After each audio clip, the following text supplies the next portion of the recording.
a vital corridor for global trade. The Houthis' involvement comes as Iran is maintaining its effective closure of the Strait of Hormuz. Yemen's Houthis have joined the conflict in the Middle East, but the group says it launched a second attack on Israel and that it'll launch many more strikes in the coming days. The corridor handles roughly 12 to 15% of global trade. Well, the Houthis have in the past attacked shipping in the Red Sea, and there are fears they could target the Bab al-Mandab Strait. The most dangerous waterway on Earth just got more dangerous. And it's not because Iran closed the Strait of Hormuz, or because Saudi Arabia activated its emergency pipeline, but because a rebel group controlling a country the size of France, with no air force, no navy, no satellite network, just revealed a weapon making the most advanced warships on Earth fire their absolute last-ditch defense systems at targets coming in too fast to properly track. The Houthis publicly revealed the Hatem II, claimed to be a domestically manufactured solid-fuel hypersonic ballistic missile capable of speeds exceeding Mach 8, stating it was used in an attack on container ship MSC Sarah V in the Arabian Sea, 450 kilometers from the Yemeni coast. Mach 8, 8 times the speed of sound, from Yemen, aimed at a ship nearly 300 miles out at sea. And the same group that built this missile is now sitting directly on the Bab el-Mandeb Strait, the world's second most critical oil choke point, watching Hormuz burn and waiting for an Iranian signal to close the second door. Houthi Deputy Foreign Minister Hussein al-Ezi posted on X, "If Sana'a decides to close the Bab al-Mandab, then all of mankind and jinn will be utterly powerless to open it." All of mankind, powerless, from a rebel group in Yemen. Before we reveal exactly what the Hatem II really is and why, even if it is not truly hypersonic, it still breaks the US Navy's interception math at sea. Why the USS Gravely had to fire its absolute last-ditch phalanx cannon, 4,500 rounds per minute, to stop a Houthi missile that came within 1 mile of the ship for the first time in combat history. How the Houthis attacked 178 ships over 2 years, sinking 4 and killing 9 sailors while the world's greatest naval coalition failed to stop them. Why closing Bab el-Mandeb simultaneously with Hormuz breaks global oil supply completely end-to-end. What happened when the USS Gerald R. Ford deployed to the Red Sea and Houthis responded, "The American show of force will not last."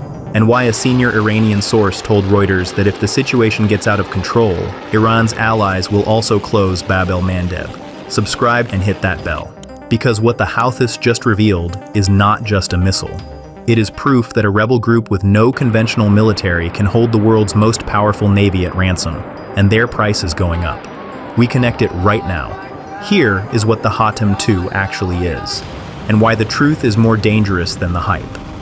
Houthi military spokesperson Yahya Sari announced the Hatem II as a locally manufactured hypersonic ballistic missile with smart control systems, maneuvering capability, and solid fuel, claiming it struck MSC Sarah V accurately at long range and was brought into use after testing. Locally manufactured, solid fuel, Mach 8, that is what Sana'a claimed.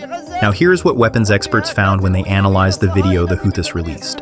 The Defense Horizon Journal conducted a detailed technical assessment, finding the Hatem II followed a typical ballistic missile trajectory with no aerodynamic glide characteristics, consistent with a genuine hypersonic glide vehicle, and calculated that at Mach 8, the missile's maximum range would be approximately 384 kilometers, well short of the claimed 450-kilometer strike distance.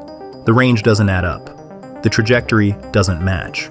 The video is deliberately blurred to hide the launch location. Defense Security Asia confirmed that experts assess the Hatem II as almost certainly a variant of Iran's Khaybar Shikan II, meaning the Houthis did not build this weapon. Iran transferred it, Iran built it, Iran transferred it, the Houthis fired it, and called it their own. But here is what matters more than the hypersonic classification debate. Fabian Hintz, missile expert and research fellow at the International Institute for Strategic Studies, told PBS, "It is also possible for the Iranians to transfer new stuff for the Houthis to test it. Iran is using the Houthis as a live combat testing ground for new missile technology. Every ship attack is a data point. Every near miss teaches targeting accuracy. Every intercept teaches evasion. And Iran watches every result from Tehran." The Atlantic Council warned that even if the missile is not truly hypersonic, the Houthis' solid fuel ballistic missiles are significant because solid fuel systems take far less time to set up and fire, making them harder for US and allied forces to target on the ground before launch. Less setup time, less warning, less chance of a pre-launch strike. That is the real capability, not the top speed, but the absence of warning time before it is already in the air. Here is what happened to the USS Gravely, and why a last-ditch weapon system firing in combat for the first time in history tells you everything.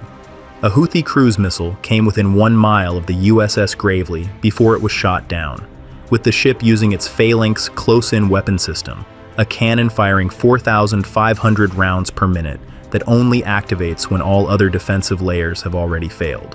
1 mile. Every other system missed it. The last chance cannon caught it with seconds remaining. The incident was the first time in history the United States had ever used close-range defenses to stop a cruise missile in combat. First time, ever, against a rebel group. Think about what 1 mile means at cruise missile speeds. A subsonic cruise missile travels roughly 250 meters per second. 1 mile is 1,600 meters. The phalanx had approximately 6 seconds from detection to intercept. 6 seconds. If it misfired, jammed, or was slightly miscalibrated, the USS Gravely, a $2 billion warship, takes a direct hit. A successful cruise missile strike against a US destroyer could do significant damage and kill US service members, a possibility that would dramatically raise the stakes of the entire Red Sea engagement. And the Houthis are not firing one missile at a time anymore. The Houthis now simultaneously fire multiple missiles at the same target to increase the mathematical probability that one gets through defensive layers. 1 phalanx per ship. 2 missiles arriving simultaneously from different angles. The math of last-ditch defense starts failing. Now look at the full scale of what the Houthis accomplished, and why 178 ships is not a terrorist campaign, it is a naval siege. The Houthis attacked 178 vessels throughout their 2-year blockade of the Red Sea, sinking 4 ships and killing 9 sailors, according to the Armed Conflict Location and Event Data (NGO). 4 ships sunk, 9 dead, 178 attacks. Against the combined naval coalition of the United States, United Kingdom, France, and a dozen other nations. Major shipping companies rerouted around the Cape of Good Hope, adding 10 to 14 days to voyages, and significantly increasing fuel costs, effectively taxing the entire global supply chain through the extended route. 10 to 14 extra days, per voyage, multiplied by every container ship and oil tanker that diverted. The economic damage was not measured in sunken ships. It was measured in the accumulated cost of every extra day at sea across the global shipping fleet. During the height of the campaign, war risk insurance premiums for Red Sea transits added hundreds of thousands of dollars to individual voyages. And BIMCO, the world's largest shipping association, warned that any resumption of attacks would cause premiums to increase sharply again immediately. Hundreds of thousands per voyage, per ship, added to the cost of every product moving through the Suez Corridor. The Houthis never fired a single missile at a port or factory. They simply made the sea too dangerous to use and watched the global economy pay the bill. Here is the Bab el-Mandeb threat, and why closing a second strait simultaneously with Hormuz breaks global energy completely. The Bab el-Mandeb is 30 kilometers wide at its narrowest point. Roughly 6 to 7 million barrels of oil per day transit Bab el-Mandeb, along with significant global container traffic linking Asia to Europe. And the Houthis control one entire side of it from Yemen's coastline, armed with anti-ship ballistic missiles, cruise missiles, explosive boats, and the Hatem II. One entire side, with everything they have proven they can use. The Strait of Hormuz and the Bab el-Mandeb are sequential choke points on the same energy artery. If Hormuz is hit, oil struggles to leave the Gulf. If Bab el-Mandeb is blocked, it struggles to reach Europe. If both are hit, the route breaks end to end. Both, simultaneously. Hormuz is already closed. The Houthis are watching. The Times reported on March 16th that the Houthis are awaiting an Iranian signal to resume attacks, specifically tied to whether US military actions weaken Iran's control of Hormuz. Awaiting a signal.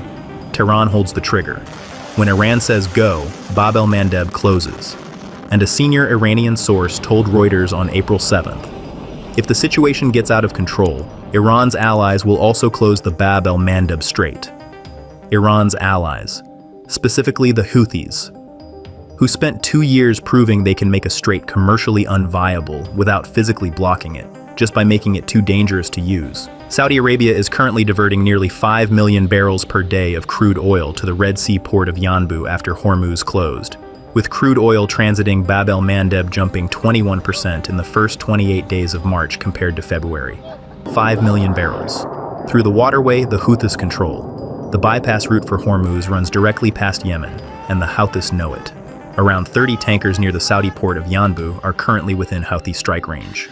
30 tankers, carrying oil keeping global markets from complete collapse after Hormuz closed, within range of the same missiles that came within 1 mile of an American destroyer. Here is what the USS Gerald R. Ford's arrival revealed, and why the Houthi response should not be dismissed. The deployment of the USS Gerald R. Ford carrier strike group to the Red Sea alongside 2 destroyers heightened expectations of maritime clashes near Yemen, with the Houthis viewing U.S. military presence as a direct threat to maritime security along the vital shipping route. America sent its largest aircraft carrier, and a Houthi military source responded through Sana Media. The American show of force in the Red Sea will not last. Houthi leader Abdul Malik al-Houthi confirmed his forces are considering escalation and pledged that Sana will not remain neutral in this conflict, aligning explicitly with Iran and the axis of resistance. Not neutral, active, waiting for the signal. The European Operation Aspides Naval Task Force confirmed it is prepared for resumed Houthi attacks, stating, "In the event of a resumption of Houthi attacks to merchant vessels, which remains a possibility, we are present and ready to implement our mandate." Present and ready.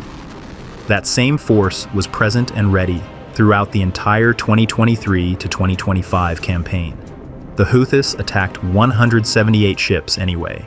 Naval presence slowed the campaign, but it did not end it, and the Houthis spent the entire pause since November 2025 watching what the US and Israel did to Iran, and calculating what comes next.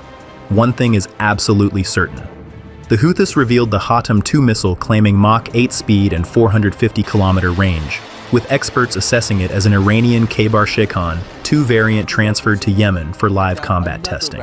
The USS gravely fired its Phalanx close-in weapon system, the last line of defense, against a Houthi cruise missile that came within 1 mile of the ship, the first such combat use in American naval history.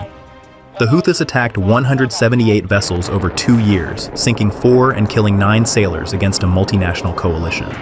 Saudi Arabia is currently diverting 5 million barrels per day through Bab el-Mandeb, directly within Houthi missile range, as the Hormuz bypass route.